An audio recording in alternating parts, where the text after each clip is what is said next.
এলপিএলে দল পেলেন তাসকিন আহমেদ। লিটন হৃদয়দের প্রতি আগ্রহ দেখায়নি কেউ।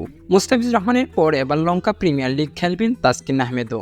আজ ড্রাফটে মূল্য $50,000 তাসকিনকে দলে ভিড়িয়েছে কলম্বো স্ট্রাইকার্স।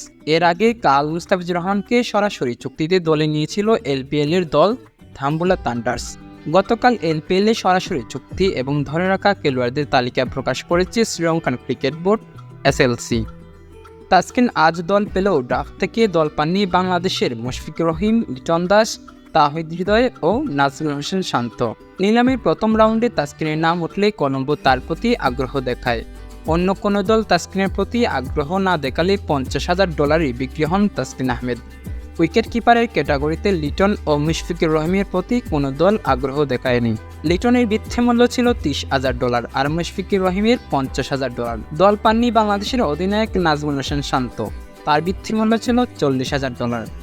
গত মৌসুমে ভালো পারফরমেন্স করেও এই মৌসুমের প্রথম ডাকে দল পাননি হৃদয়।